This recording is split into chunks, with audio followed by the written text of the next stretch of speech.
지난 2024 시즌 리그는 완전히 타고투자 흐름이었는데 한 시즌 만에 분위기가 바뀌었죠. 현재 전반기 맞춰갔는데 투고타자 흐름으로 가고 있습니다.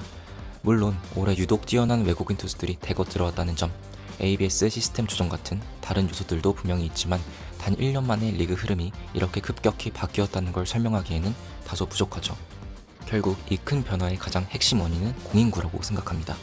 공의 반발 개수, 그리고 공의 크기, 무게 같은 요소들에 따라 타구 속도와 비거리가 달라진다고 하거든요. 정확한 건 저도 공인구 전문은 아니라 잘 모르겠지만 2025 시즌에 공의 반발 개수가 낮아졌다는 것은 확실한 사실입니다. 자, 그럼 실제로 공인구가 리그에 어떤 영향을 줬는지 탱탱볼 논란이 생긴 2014년도부터 최근 12년간 OPS 순위 데이터를 보면서 한번 확인해 볼게요. 순위를 보면 아시겠지만 역시 탱탱볼 논란이 가장 극심했던 14시즌부터 18시즌까지가 상위 5위를 차지하고 있습니다. 그런데 19시즌에 갑자기 리그 평균 OPS가 0.722 투고 타자 시즌이 시작됩니다. 2019년은 KBO가 반발 개수 기준을 MPB 수준으로 낮춘 공인구를 도입한 시점입니다. KBO 본인들도 타구 투자의 흐름은 공인구에 영향이 있다라고 인정을 하고 바꾼 거죠. 그리고 보시다시피 18년도에서 19년도 넘어가면서 OPS가 무려 0.08이나 하락합니다. 여러분, OPS 0.08 차이, 야구 좀 보신 분들이라면 알겠지만 엄청난 차이입니다. OPS 0.8 초반의 타자와 0.7의 초반의 타자는 전혀 다른 레벨의 선수로 평가받거든요. 근데 이게 리그 평균 타자의 기록이 이렇게 바뀌었다? 이 정도의 변화는 단순히 투수들의 성장이나 타자들의 부진으로 설명할 수 없습니다. 공인구 변화의 영향력이 가장 컸다라고 봐야겠죠. 그런데 여러분, 공인구가 단순히 비거리에만 영향을 준다고 생각하시면 오해입니다. 공의 반발력이 줄어들면 타구 속도가 줄고 결국 인플레이 타구의 안타 확률, BABIP도 함께 떨어집니다. 정확히 보이시죠? 탱탱볼 시기였던 14년도부터 18년도까지는 BABIP가 3할 3푼 전후였는데 19년도 공인구 교체 이후부터 뚝 떨어집니다. 작년에 잠깐 올라갔다가 다시 3할 1푼으로 떨어졌고요. 참고로 BABIP는 홈런을 제외한 인플레이 타구에서 안타가 될 확률입니다.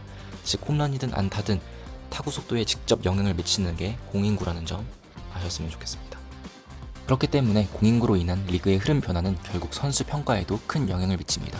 예를 들면 18시즌에 OPS 0.900을 기록한 타자보다 19시즌에 OPS 0.830을 기록한 타자가 더 가치 있게 평가받을 수 있고, 투수도 19년도에 ERA 3점대 초반을 기록한 투수보다 18년도에 ERA 4점대 초반인 투수가 더 가치 있게 평가받을 수 있는 거겠죠.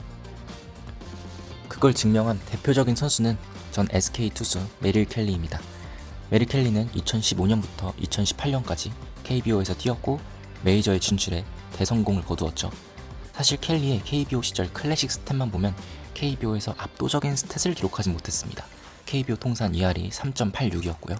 그런데 아까 말씀드렸다시피 켈리가 뛰었던 15년도부터 18년도는 KBO의 극타고투저 시즌들이었죠.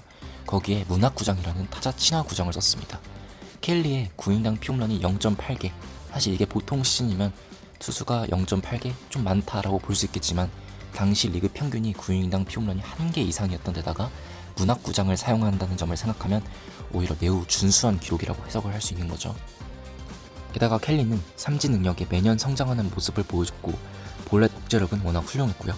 그리고 변형 패스트볼을 포함한 다양한 구종을 통해 타구 속도를 제어할 수 있는 능력까지 갖춘 선수였습니다.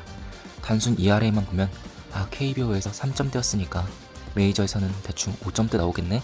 라고 생각할 수 있지만 리그와 구장의 환경을 이해하고 보면 메이저에서 성공할 이유가 분명히 있었던 선수라는 거죠. 참고로 켈리의 통산 메이저 ERA는 3.79로 KBO 시절보다도 낮습니다. 그래서 요즘 더 중요하게 봐야 하는 기록은 바로 플러스가 붙은 기록입니다.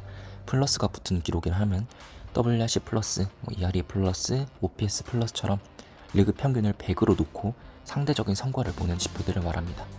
리그 흐름이 매년 바뀌는 지금 단순한 누적 성적보다 해당 시즌에서 평균보다 얼마나 잘했는지가 훨씬 중요하다고 생각합니다. 오늘은 공인구가 리그의 흐름, 그리고 그 흐름이 선수 평가에 얼마나 영향을 끼치는지 알아봤습니다. 재밌게 보셨다면 좋아요와 구독 부탁드립니다.